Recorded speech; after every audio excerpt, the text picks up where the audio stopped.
The Galactic Archaeological Survey had seen some pretty weird stuff in their time. They'd cataloged crystalline cities that sang death ballads, excavated robot graveyards that stretched across 3 continents, and once spent 6 months documenting a species that had apparently built their entire civilization inside the digestive tract of a space whale. But the fortress on Kepler 442b was something else entirely. Dr. Zexthara Vane Klopp, chief xenoarchaeologist and owner of the most unpronounceable name in the known galaxy, stood before the massive stone structure with her mandibles clicking in what passed for excitement among the Veltar species. Her 4 eyes rotated independently as she took in the sheer scope of the thing. The fortress walls rose nearly 200 meters into the sky, constructed from blocks of stone that each weighed roughly equivalent to a small moon. "Magnificent," she chittered to her research partner, Dr. Gornick's Mool 12, a gelatinous blob of sentient pudding who held 3 PhDs and a nasty habit of overthinking everything. The engineering required to construct such a monument must have required a species of incredible physical prowess. Giants, surely. Perhaps even Titan-class beings. Gornix wobbled his agreement, his translucent green form rippling with scholarly enthusiasm. The mathematics alone suggests beings of at least 15 meters in height, possibly 20. The leverage required to position these megalithic blocks would be impossible for any species under 12 meters. This is clearly the work of an extinct race of giants. They'd been studying the fortress for 3 standard weeks, documenting every angle, every stone, every mysterious symbol carved into the weathered surfaces. The structure was old, older than most civilizations in the galaxy, and it showed signs of incredible craftsmanship. Whoever built this thing had been masters of engineering, mathematics, and stonework that put most modern construction techniques to shame. The rest of their research team bustled around the site. A collection of the galaxy's finest minds from 17 different species. There was Dr. Quilnara, a spider-like arachnoid who specialized in ancient construction techniques and had a tendency to hang upside down while thinking. Professor Blorgenstein, a crystalline being who communicated through light patterns and had written the definitive text on megalithic architecture. And about 40 other researchers, grad students, and hangers-on who were mostly there to catalog things and look important. The fortress itself was a marvel of ancient engineering. Not only were the stones massive beyond comprehension, but they were fitted together with such precision that you couldn't slide a molecule between them. The walls featured intricate buttresses, soaring arches, and defensive positions that spoke of both artistic vision and military practicality. Inside the walls, they discovered courtyards, barracks, what appeared to be a great hall, and a tower that spiraled up into the clouds with stairs that seemed designed for beings of truly massive proportions. The step height alone, Professor Blorgenstein flashed in his peculiar light language, suggests leg lengths of at least 8 meters. We're dealing with titans here, colleagues. Beings of myth and legend.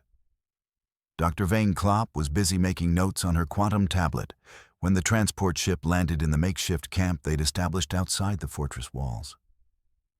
She barely looked up, assuming it was another supply drop or perhaps a delegation from the Galactic University coming to gawk at their discovery. She should have looked up. The first sign that something was different came when her assistant, a nervous little pixney named Tix Whelp, came scurrying over on his 6 legs with his antennae twitching in what could only be described as panic. Dr. Vane Klopp, there's been a development." "Not now, Tix Whelp. I'm trying to calculate the load-bearing capacity of these foundation stones, and the math is giving me a headache in 3 of my 4 eyes." "But, Doctor, it's the humans." That got her attention.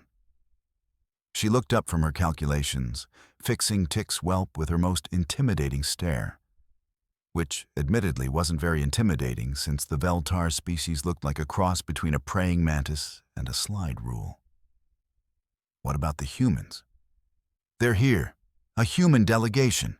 They've come to look at the fortress. Dr. Vane Klopp sighed, a sound like air being let out of a very sophisticated balloon. Wonderful. Just what we need. A bunch of barely evolved primates trampling around our archaeological site, probably wanting to touch everything and asking if they can take selfies with the ancient monuments. She'd worked with humans before. They were something. She'd give them that. They had a peculiar habit of approaching problems from angles that no sane being would consider.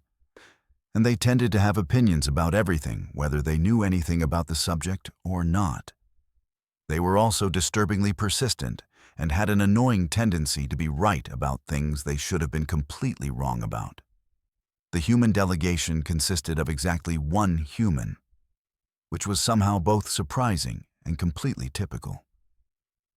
Dr. Marcus Chen was an archaeologist from Earth's Institute for Historical Studies, and he looked exactly like what Dr. Vane Klopp expected a human archaeologist to look like.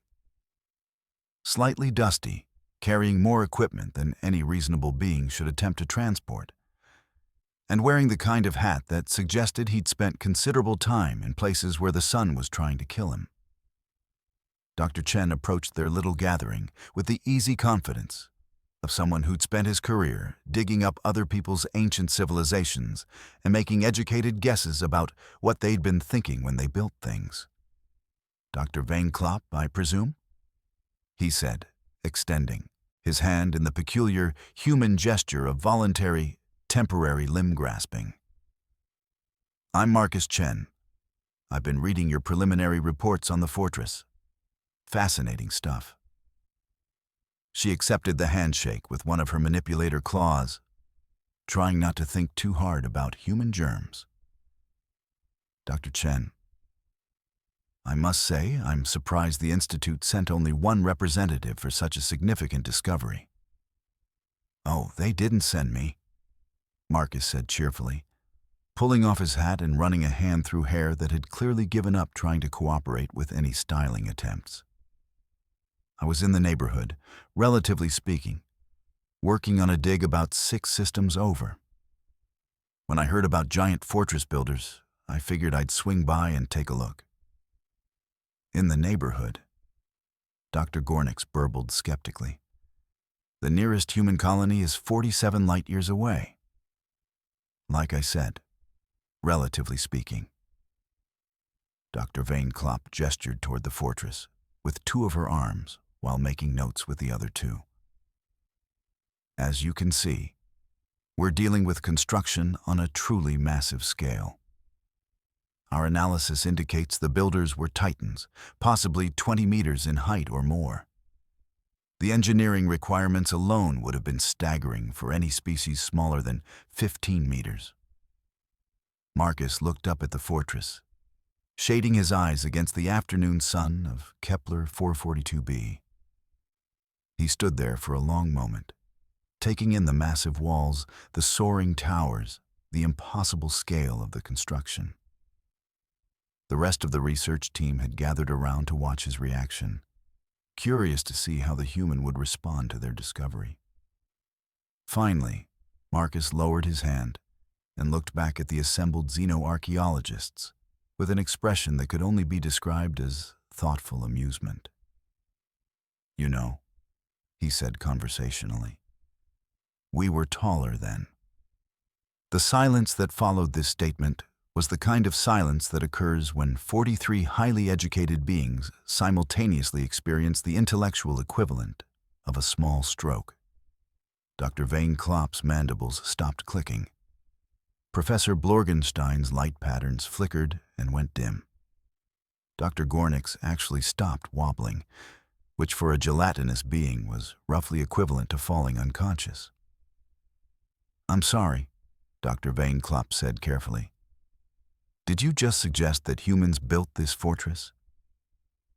"Well, Not me personally, Marcus replied, pulling a tablet from his pack and beginning to make notes. I mean, I'm pretty handy with a trowel, and I once helped my neighbor build a deck. But this is a bit outside my skill set. But yeah, this is definitely human construction. Probably built sometime between 2,000 and 3,000 years ago, if I had to guess. That's impossible. Dr. Quilnara chittered from her upside-down position on a nearby equipment crate. The scale alone requires builders of enormous proportions, and humans are, no offense, rather small. None taken, Marcus said, walking closer to one of the massive stone blocks.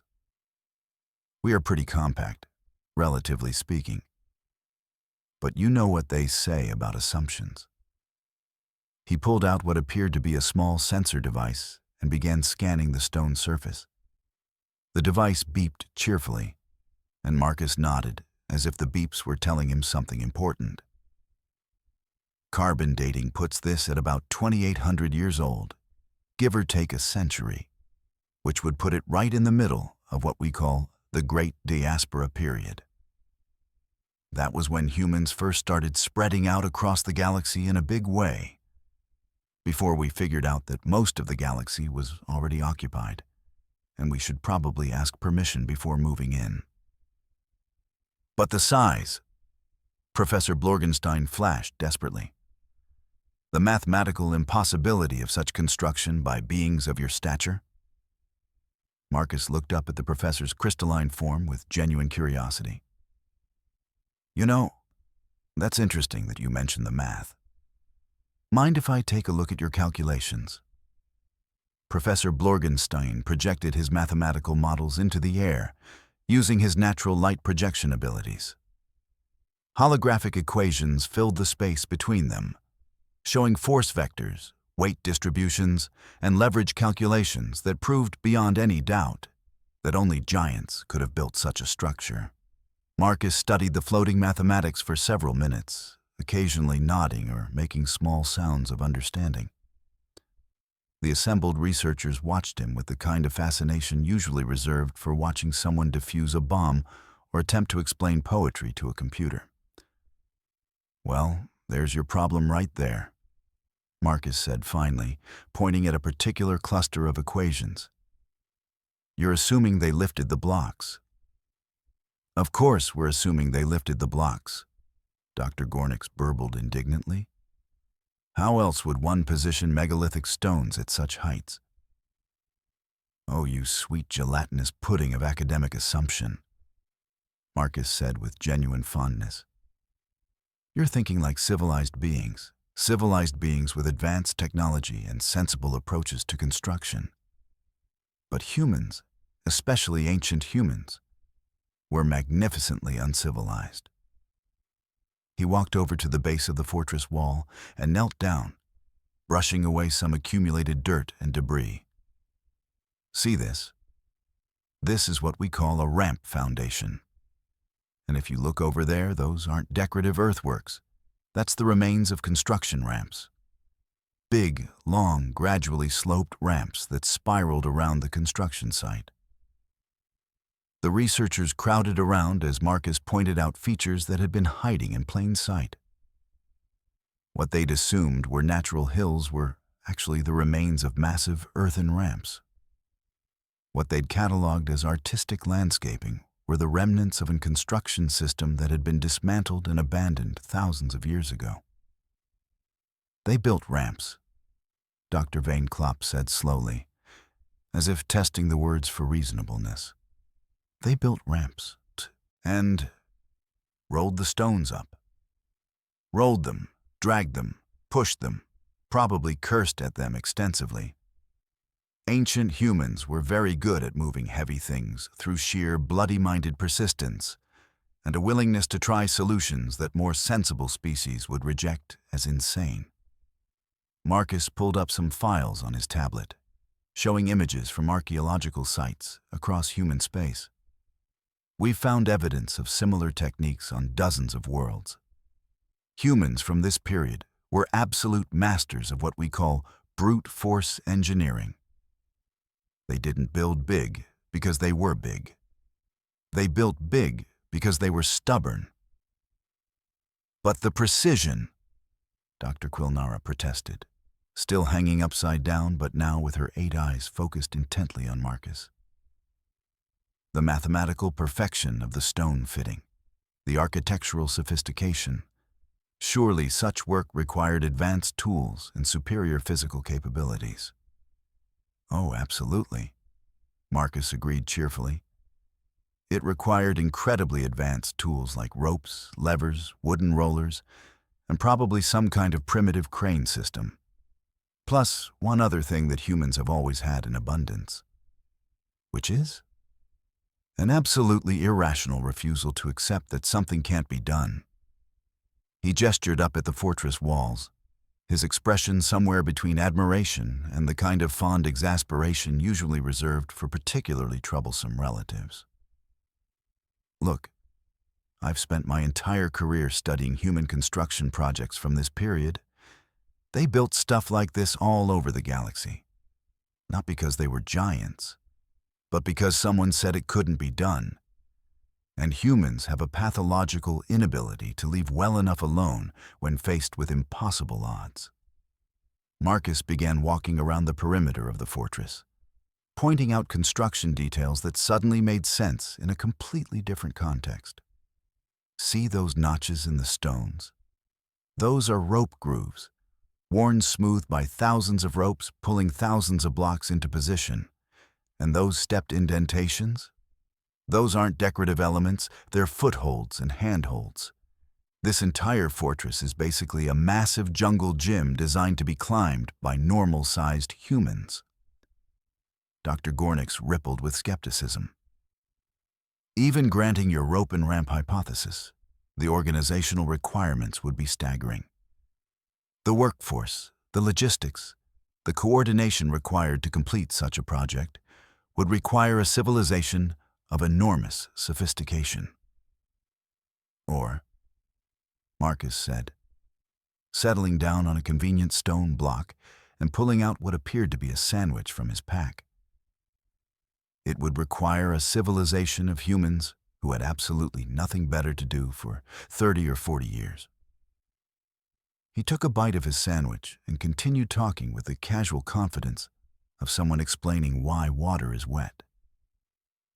Humans from this period had a real problem with boredom. We'd get to a new world, set up a colony, get the basic survival stuff sorted out, and then start looking around for something to do. And eventually, someone would point at a convenient mountain or hillside and say, "You know what this place needs? A really big fortress." But why? Professor Blorgenstein flashed in patterns that suggested deep confusion. Why undertake such massive projects without clear military or economic necessity? Marcus finished his sandwich and brushed the crumbs off his hands, a gesture that somehow managed to convey volumes about human psychology. Because it was there. Because someone said it couldn't be done. Because they were bored and had a lot of free time and access to unlimited stone. Because humans, when left to their own devices, will inevitably decide that what any situation really needs is something big and impressive and completely unnecessary. He stood up and walked to the entrance of the fortress, running his hand along the massive stone archway. I guarantee you that somewhere in what's left of the historical records, there's documentation of this project. Probably started with someone saying something like, "You know, Bob, we could probably build a pretty decent fortress on this hill." And then Bob said, "Yeah, but make it bigger." And then someone else said, "How much bigger?" And Bob said, "Bigger than anyone has ever seen." And that was it. Game over. The next 40 years of these people's lives were committed to building the most ridiculously oversized fortress in known space. The research team had followed Marcus to the entrance, and now they stood staring up at the massive doorway with completely new eyes. What had seemed like evidence of giant builders now looked like evidence of human beings with access to too much time and an unhealthy relationship with the concept of good enough. The defensive aspects are remarkable, Dr. Vainclop admitted grudgingly. Multiple kill zones, overlapping fields of fire, sally ports positioned for maximum tactical advantage. If this was indeed built by humans, they certainly understood military architecture. Oh, they understood it perfectly, Marcus said, walking through the entrance into the main courtyard. The question is whether they needed it or just thought it would be cool to have. Inside the fortress, the scale continued to be impressive, but no longer impossible. Stairs that had seemed designed for giants were revealed to be normal human stairs, just built extra wide to allow for the movement of equipment and supplies. Rooms that had appeared to be sized for enormous beings were just really big rooms, built by people who apparently believed that if you were going to build a room, you might as well make it large enough to hold a decent-sized party. The Great Hall alone could hold 1,000 people, Dr. Quilnara observed, scuttling along the walls to get a better perspective on the space. Exactly, Marcus said. And I bet it did regularly. These weren't just military installations.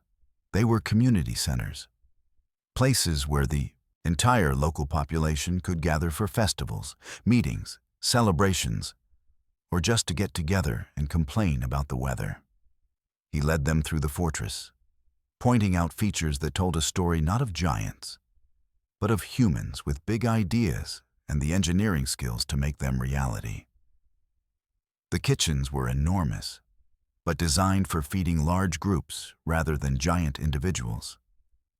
The barracks could house hundreds of soldiers, but the beds were human-sized. The workshops were spacious enough for major construction projects, but the tools and workbenches were built for normal human proportions. The tower, Professor Blorgenstein flashed as they approached the spiraling staircase that led to the fortress's highest point.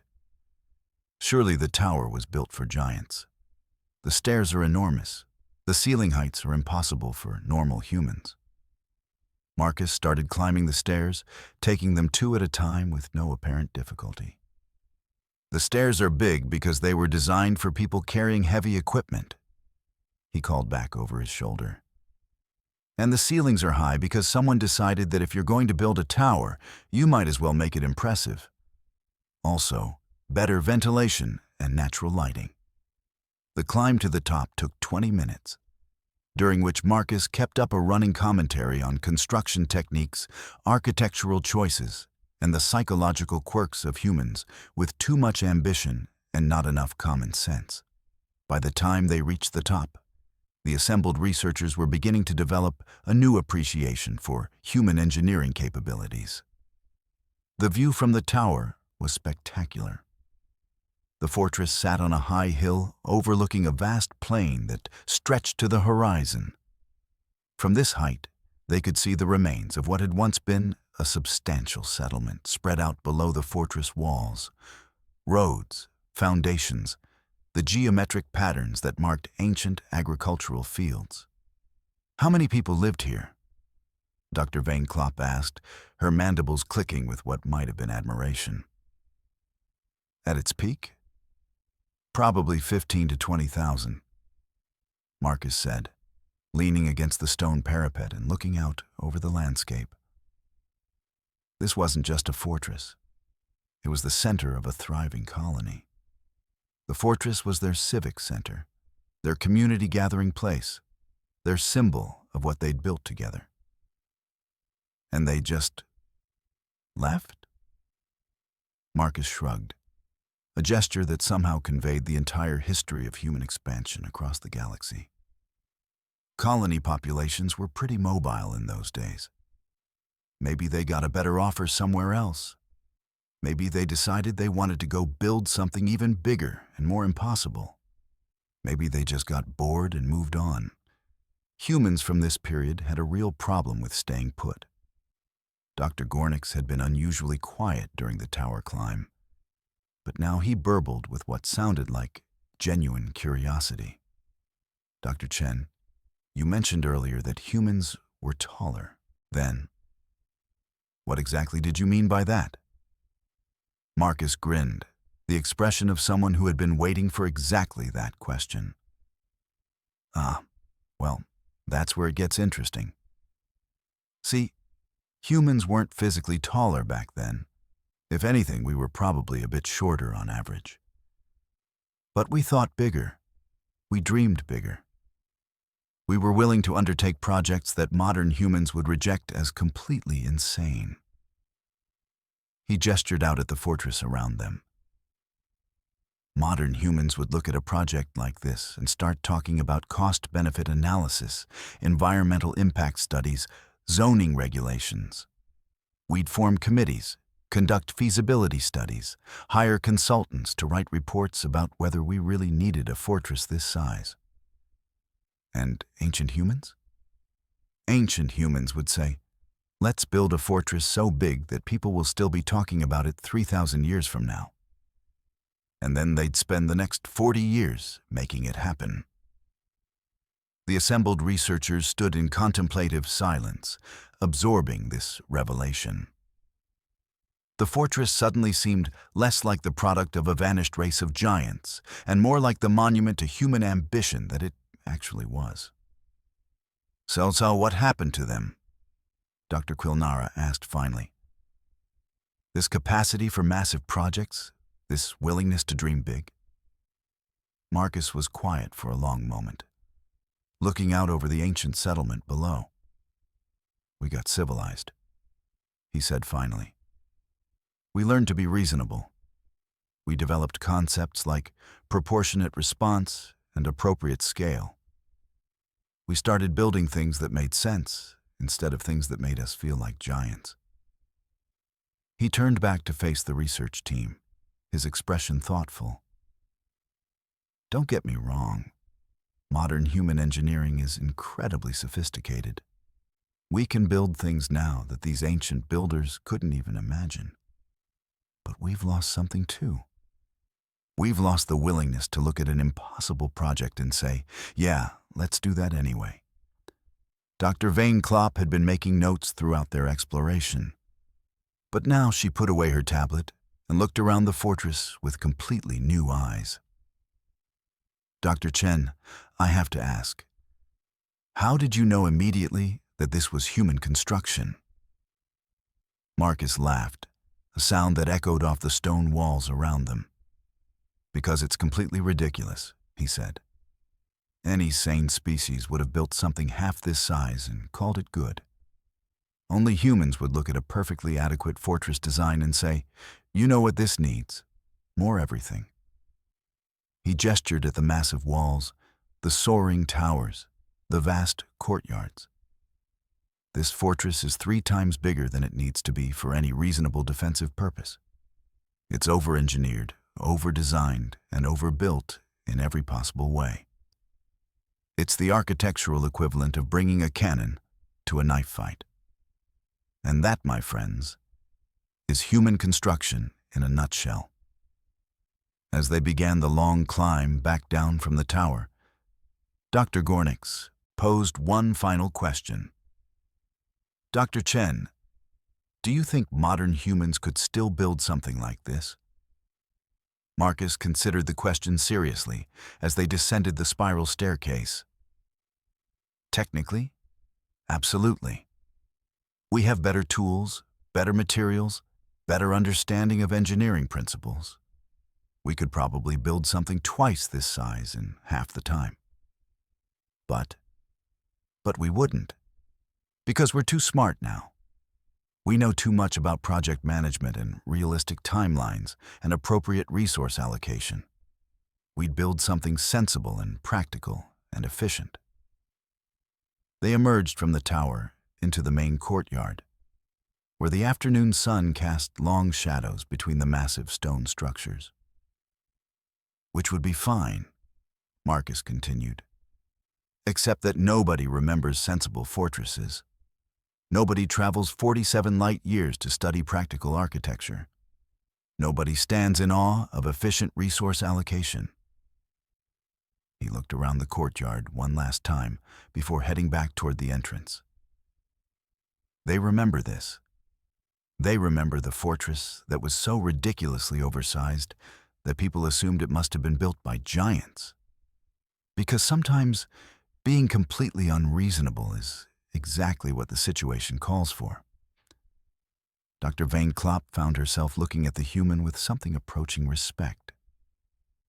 For all their reputation as chaotic and unpredictable, there was something to be said for a species that would spend 40 years of their lives building something completely unnecessary just because they thought it would be impressive.